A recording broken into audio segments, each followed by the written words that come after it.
Wisdom, the final frontier to true knowledge. Welcome to Wisdom Trek, where our mission is to create a legacy of wisdom, to seek out discernment and insights, to boldly grow where few have chosen to grow before.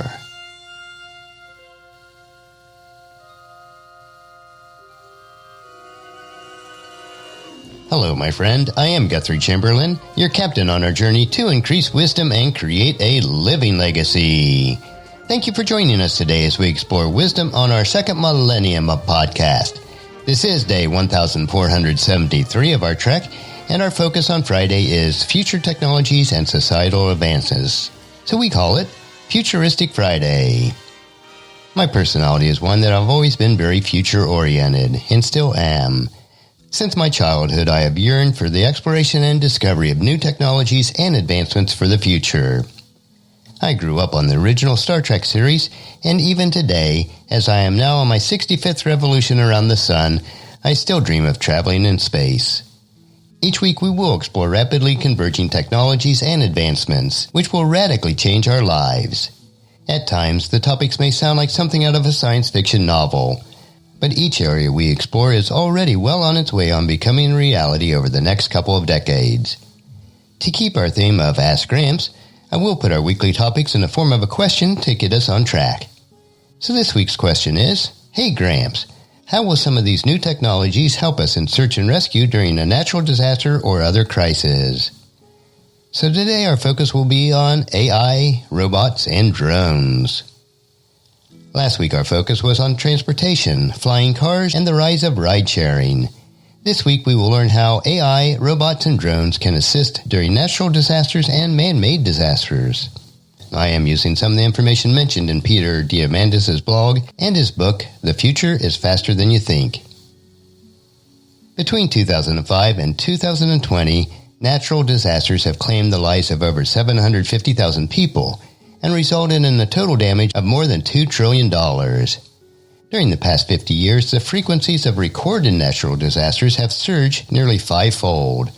Now I realize that some of this is attributed to enhanced global communication and better reporting tools, but it appears to be increasing rapidly. As wildfires grow increasingly untamable, wreaking havoc across regions like the Amazon rainforest in California, the need for rapid response and smart prevention is higher than ever. We will be exploring how converging exponential technologies such as AI, robots, drones, sensors, and networks are transforming the future of disaster relief. Even if we can't prevent catastrophes in the first place, we will be able to help victims during that first golden hour, where immediate relief can save lives. So we're going to look at 3 different items today. The first one is artificial intelligence, predictive mapping, and the power of the crowd. Second will be next-gen robots and swarm solutions, and the third will be aerial drones and immediate aid supply. So let's first look at artificial intelligence and predictive mapping. When it comes to immediate and high-precision emergency response, data is gold. Already the fast rise of space-age networks, stratosphere hovering balloons, and 5G telecommunication infrastructure is in the process of connecting every individual on the planet. Aside from democratizing the world's information, however, this upsurge in connectivity will soon grant anyone the ability to broadcast detailed geotagging data, particularly those most vulnerable to natural disasters. Armed with the power of data broadcasting and the force of crowd sharing, disaster victims now play a vital role in emergency response, turning a historically one-way blind rescue operation into a two-way dialogue between connected crowds and smart response systems. With a skyrocketing abundance of data, however, comes a new paradigm, one in which we no longer face a scarcity of answers. Instead, it will be the quality of our own questions that matter most. The abundance of data is where artificial intelligence comes in. That AI is our mining mechanism. In the case of emergency response, what if we could strategically map almost endless amount of incoming data points, or predict the dynamics of a flood and identify a tsunami's most vulnerable targets before it even strikes, or even amplify critical signals to trigger automatic aid by surveillance drones and immediately alert crowdsourced volunteers. Already, several players are leveraging AI, crowdsourced intelligence, and cutting-edge visualization to optimize crisis response and multiply relief speeds. Here's one scenario called One Concern. created at Stanford under the mentorship and leading AI expert Andrew Ng. One Concern leverages AI through analytical disaster assessments and calculated damage estimates. Partnering with the City of Los Angeles, San Francisco, and numerous cities in the San Mateo County, the platform assigns verified, unique digital fingerprints to every element in the city. With these digital fingerprints, they can build robust models of each system. One Concern's AI platform can then monitor site-specific impact of not only climate change, but each individual natural disaster, from sweeping thermal shifts to seismic movements. This data, combined with the city's infrastructure and former disasters, are then used to predict future damage under a range of disaster scenarios, informing prevention methods and structures in need of reinforcement. Within just 4 years, One Concern can now make precise predictions with an 85% accuracy rate in under 15 minutes. As Internet of Things connected devices and intelligent hardware continue to boom, a blooming trillion-sensor economy will only serve to amplify AI's predictive capacity, offering us immediate preventive strategies long before disaster strikes. Let's drill down to the forest fires in California, for instance. Utah University atmospheric scientist Adam Konchansky and a team of researchers are now refining computer models with new data to predict how fires will spread and what weather events will follow in their wake. Initiating a prescribed fire, which is a controlled fire typically intended for habitat restoration in forest regions, the team has used numerous infrared camera-fitted drones, laser scanning, and sensors to collect data, while Konchansky tested his predictive model forecast. While generated data is still being processed, the experiment is contributing to couple-fired atmospheric models, which leverage data to determine how wildfires influence local weather conditions and the interaction of the two. Yet already, Konchansky's models proved remarkably predictive of the experimental fire's actual behaviors. Paired with robust networks and sensors, an autonomous drone of fleets, computer models that incorporate weather conditions, and AI forest fire mapping could help us to stem early fires before they gain momentum, saving forests, lives, and entire habitats. As mobile connectivity and an abundant sensor coverage with AI-mined crowd intelligence, real-time awareness will only multiply in speed and scale. Let's imagine the future for a moment. Within the next 10 years, spatial web technology might even allow us to tap into mesh networks. Wireless mesh networks can connect entire cities via hundreds of dispersed nodes that communicate with each other and share network connectivity non-hierarchically. In short, this means that individual mobile users can together establish a local mesh network using nothing but the computer power in their own devices. These devices can be smartphones, smartwatches, Wi-Fi networks, and any of 1,000 5G sensors.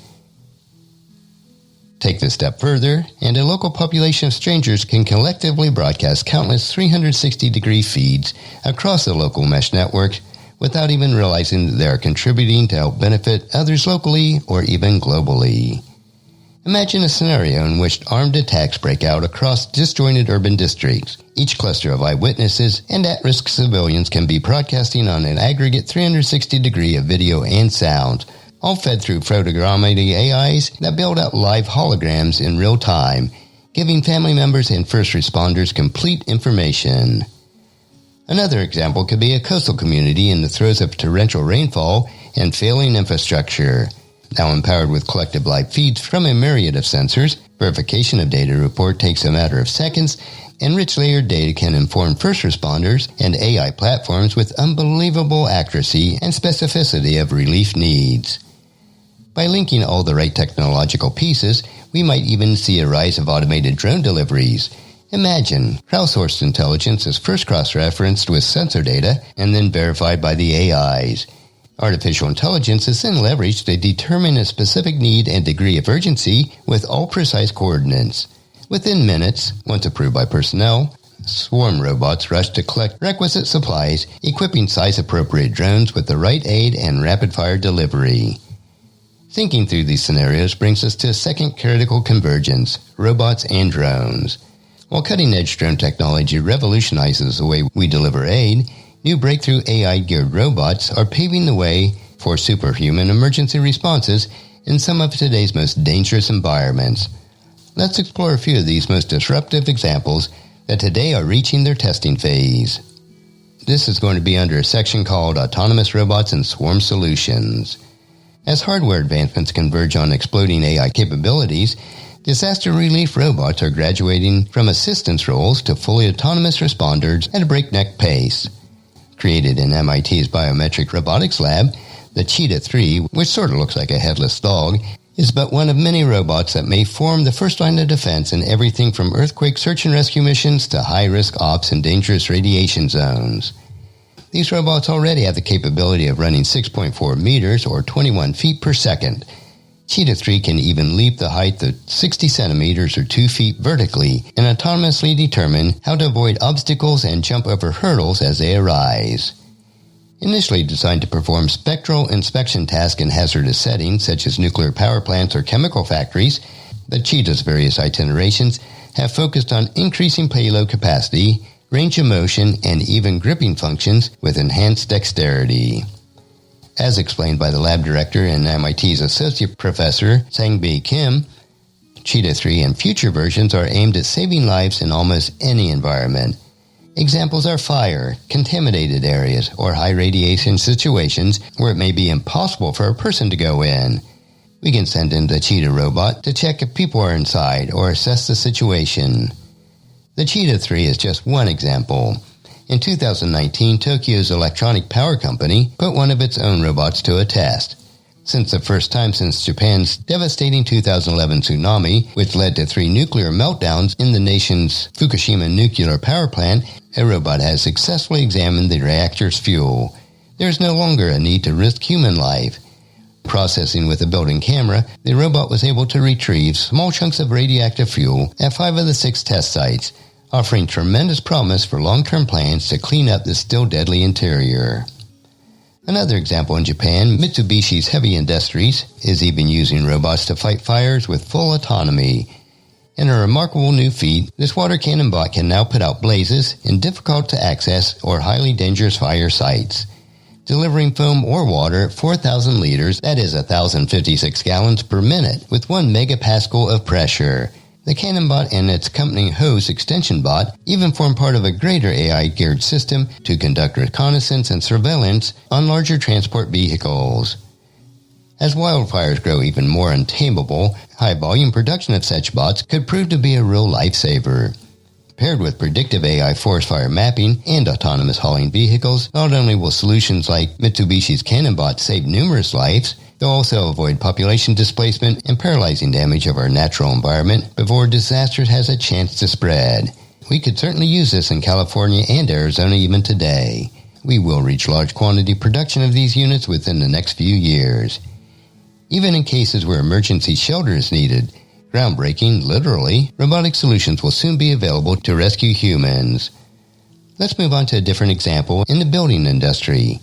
After multiple itinerations by Fast Brick Robotics, the Hadrian X end-to-end bricklaying robot can now autonomously build a fully livable 180 square meter or 2,000 square foot home in under 3 days. By using a laser-guided robotic attachment, the all-in-one brick-loaded truck simply drives to a construction site and direct blocks through a robotic arm in accordance with a 3D model. Meeting verified building standards, Hadrian and similar solutions hold enormous promise in the long term, deployable across post-conflict refugee sites and regions recovering from natural catastrophes. Think about another idea. What if we need to build emergency shelters from local soil at hand? Making an extraordinary convergence between robotics and 3D printing, the Institute of Advanced Architecture of Catalonia is already working on a solution. In a significant feat for low-cost construction in remote areas, this group that I just mentioned has found a way to convert almost any soil into building material with 3 times the tensile strength of industrial clay, offering a myriad of benefits, including natural insulation, low GHG emissions, fire protection, air circulation, and thermal mediation. This group's new 3D printed native soil can build houses on site for as little as $1,000. Technology like this has the potential for so many impoverished areas around the globe. While cutting-edge robot technologies unlock extraordinary new frontiers for low-cost, large-scale emergency construction, novel hardware and computing breakthroughs are also enabling robotic scale at the other extreme of the spectrum, tiny or even microscopic robots. Inspired by biological phenomena, robotic specialists across the U.S. have begun to pilot tiny robotic prototypes for locating trapped individuals and assessing infrastructural damage. Tiny robo-beads, developed at Harvard University, are small bots that use electrostatic adhesion to perch on walls and even ceilings, evaluating structural damages in the aftermath of an earthquake. Another example is Carnegie Mellon's prototype SnakeBot, capable of navigating through entry points that would otherwise be entirely inaccessible for human responders. Driven by AI, the SnakeBot can maneuver through even the most densely packed rubble to locate survivors using cameras and microphones for communication. That brings me to another scenario that requires fast-paced reconnaissance in inaccessible regions. And we also have a bot for that, flying miniature robot swarm drones. This will become the next generation of drones for instantaneous relief supplies. Particularly in cases of wildfires and in conflict zones, autonomous drone technology is fundamentally revolutionizing the way we identify survivors in need and automate relief supplies. Not only are these drones enabling high-resolution imagery for real-time mapping and damage assessment, but preliminary research shows what we refer to as UAVs far outpace ground-based rescue teams in locating isolated survivors. As presented by a team of electrical engineers from the University of Science and Technology in China, drones could even build up mobile wireless broadband networks to record in record time using drone-assisted multi-hop device-to-device program. As shown during Houston's Hurricane Harvey, drones can provide scores of predictive intel on everything from future flooding to damage assessments. Among numerous others, a team led by Texas A&M computer science professor and director of the university's Center for Robot-Assisted Search and Rescue, Dr. Robin Murphy, flew a total of 119 drone missions over the city, from small-scale quadcopters to military-grade unmanned planes. Not only were these critical for monitoring levees infrastructure, but also for identifying those left behind by human rescue teams. Beyond surveillance, UAVs have begun to provide life-saving supplies across some of the most remote regions of the globe. One of the most inspiring examples today is Zipline. Created in 2014, Zipline has completed 12,352 life-saving drone deliveries as of 2019. While drones are designed, tested, and assembled in California, Zipline primarily operates in Rwanda and Tanzania, hiring local operators and providing 11 million people with instant access to medical supplies. Providing everything from vaccine and HIV medications to blood and IV tubes, Zipline drones far outpace ground-based supply transport, in many instances providing life-critical blood cells, plasma, and platelets in under an hour. It will not be a surprise to me if this type of technology will be used in the delivery of the anticipated COVID-19 vaccine. Drone technology is even beginning to transcend the limited scale of medical supplies and food. Developing its drones under contracts with DARPA and the U.S. Marine Corps, Logistic Gliders Incorporated has built autonomously navigating drones capable of carrying 1,800 pounds of cargo over unprecedented long distances. These drones are constructed from plywood. Logistic gliders are projected to cost just a few $100s each, making them perfect candidates for high-volume, remote aid deliveries, whether navigated by a pilot or self-flown in accordance to real-time disaster zone mapping. As hardware continues to advance, autonomous drone technologies coupled with real-time mapping algorithms pose no end to an abundant opportunity for aid supply, disaster monitoring, and richly layered intel previously unimagined for humanitarian relief. So let's look at a few concluding thoughts. Perhaps one of the most consequential and impactful applications of converging technology is the transformation of disaster relief methods. While AI-driven intel platforms crowdsource first-hand experimental data from those who are on the ground, mobile connectivity and drone-supplied networks are granting newfound narrative power to those most in need. As a wave of new hardware advancements give rise to robotic responders, swarm technologies, and aerial drones, we are fast approaching an age of instantaneous and efficiently distributed responses during conflicts and natural catastrophes alike. Empowered by new tools, what might we create when everyone on the planet has the same access to relief supplies and immediate resources? In a new age of prevention and fast recovery, what futures can you envision? Now, I have to admit, I do get excited when I dream about the potential that emerging technologies will provide us in the next few decades. Since God is the creator of all life, and every life is valuable, being able to assist those in need is our calling as Christ followers. In addition to meeting our physical needs, we can also deliver the good news of Christ to those in need. And let's close with Romans chapter 15, verse 2. We should help others to do what is right and build them up in the Lord. And that's a wrap for today's question. Join us again next Futuristic Fridays as we look at another exciting exponential technology area on our Ask Gramps episode. Our next trek will be Meditation Monday, where we will help you to reflect on what is most important in life. So encourage your friends and family to join us, and then come along with us on Monday for another day of Wisdom Trek, Creating a Legacy. If you'd like to listen to any of the past 1,472 daily treks or read the associated journals, they are all available at wisdom-trek.com. And I encourage you to subscribe to Wisdom Trek on your favorite podcast player so that each day will be downloaded to you automatically. And thank you so much for allowing me to be your guide, your mentor, but most importantly, I am your friend as I serve you through the Wisdom Trek podcast and journal each day. And as we take this trek of life together, let us always live abundantly, love unconditionally, listen intentionally, learn continuously, lend to others generously, lead with integrity, and leave a living legacy each day. I am Guthrie Chamberlain, reminding you to keep moving forward, enjoy your journey, and create a great day every day. See you on Monday.